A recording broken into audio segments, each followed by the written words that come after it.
But then another milder Okay, so here they look really naked after all. philosopher, Mandanus, also called Dandanus, who was called, quote, the oldest and wisest of the philosophers, rebuked Calanus as a man of arrogance. And then he told him that he should be Calanus as a man. And in this painting, the sages look really fair skinned, right? What about that? Man of arrogance. And then he told him that he should be more accommodating to a king, namely Alexander, who wished to learn wisdom.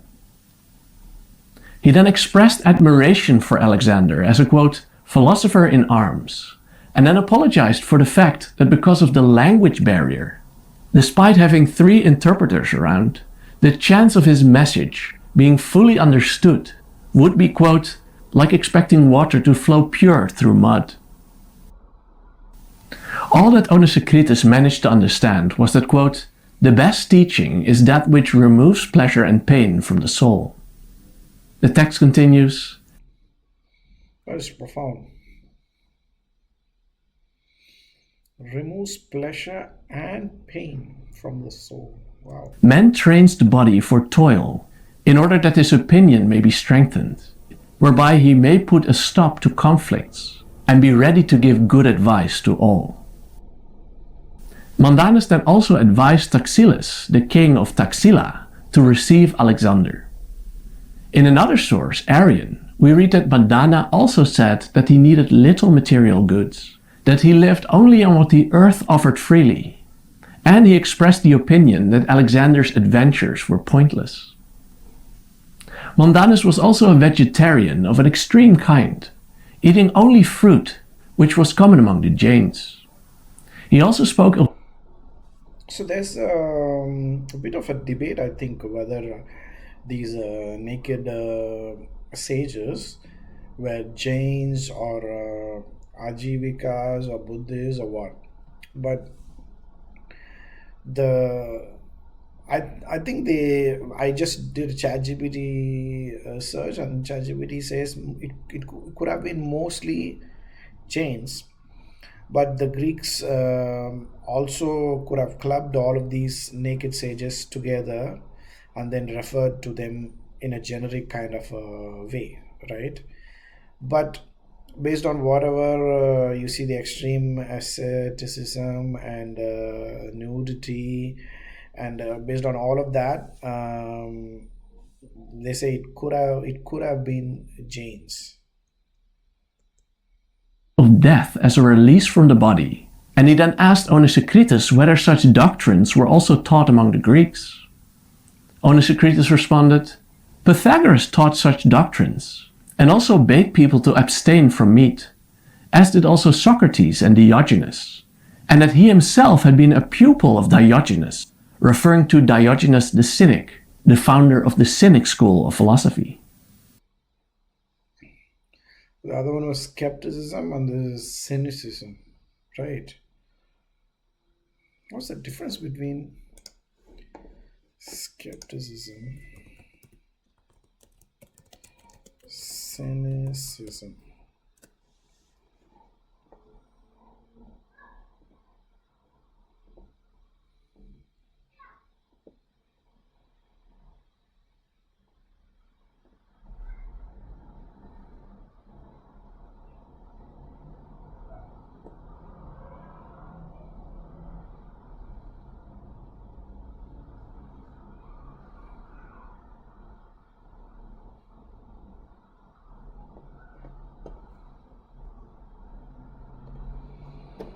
So cynicism is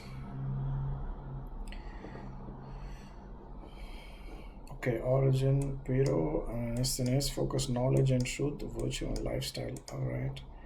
Doubt and suspension of belief, rejection of convention and hypocrisy. Peace of mind through non-assertion, freedom through simplicity and honesty. Doubt without evidence, distress of motives. Okay. Mandanus finally concluded that the Greeks were, quote, sound-minded in general, but wrong in one respect, in that they prefer custom to nature. For otherwise they would not be ashamed to go naked, like himself, and to live on plain food, he said. A very interesting exchange. And then there is the Alexander Romance, written at latest in the 3rd century AD, which also gives a version of the encounter with the gymnosophists. The book has some fantastical elements. It is partly fictional, but it also used some legit sources, so it is still used by historians of Alexander the Great. In this version, Alexander himself meets the naked philosophers in the forest. In this text, Montanus also talked about a life without possessions, and also the diet of fruit, but then he asked Alexander for immortality, to which Alexander answered that it was not his to give.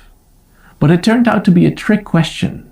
He responded, "Since you are mortal, why do you make so many wars? When you have seized everything, where will you take it? Surely you will only have to leave it behind for others." So he claimed that Alexander's actions would only That's a very common thing that is said in India. make sense if he was immortal, which he was not. Alexander was moved by the response, we read, but responded that his life of conquest was ordained by providence, and that action is as necessary to the world as quietism. He ended his exchange by offering Damdanus gifts of gold, bread, wine, and olive oil. But Damdanus laughed and rejected most gifts, but he accepted the oil.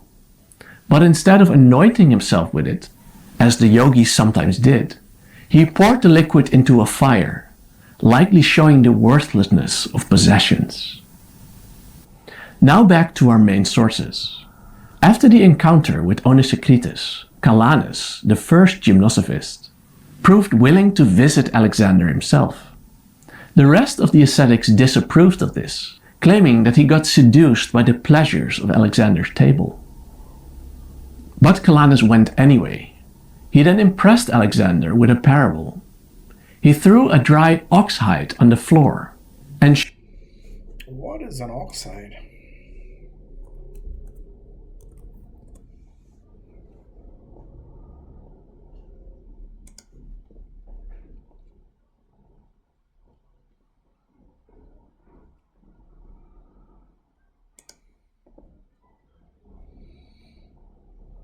Ah, okay. I see. showed that if he pressed down on an edge of it, the other edge would rise up. The only way to make the hide stay flat was to stand in the center, and so too Alexander should maintain the center of his empire to keep the edges under control. Calanus then even decided to join Alexander's retinue, and he even returned with his army to Persia in 324 BC. But once they arrived in Pasargadae, a city very close to Persepolis, the capital of Persia, Calanus got a stomach problem, which led him to an extreme act. Believing sickness to be a disgrace, he sought to die by fire and then requested that Alexander build him a pyre. At first Alexander tried to dissuade him from his plan, but when he was unsuccessful, he agreed to do what was asked. The pyre was erected, and everybody came to see the remarkable sight. True to his own creed, Calanus cheerfully mounted the pyre and perished, consumed along with it.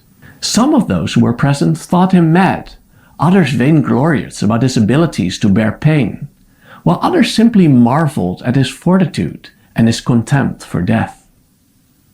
He climbed the pyre and lay down with decorum in the sight of the whole army, when the fire was lit by those detailed for the task. The trumpets, says General Nearchus, sounded, as Alexander had ordered, and the whole army raised the shout they would raise when entering battle, and the elephants trumpeted their shrill war cry in honor of Calanus. Calanus bade farewell to Alexander, remarking that they would meet again in Babylon, and he remained motionless as the flames consumed him. What an incredible story. It is. The news of Calanus' suicide eventually reached Taxila, and Megasthenes, a Greek who would later become a That's why I think like maybe he was beyond pain. You know what I mean?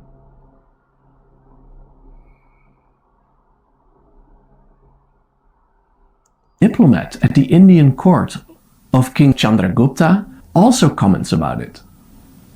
We read that the other philosophers disapproved of his act, and Megasthenes writes about this. Megasthenes says that suicide is not a dogma among these philosophers, and that those who commit suicide are adjudged guilty of youthful impulsiveness. So there were clearly differences of opinions between these philosophers.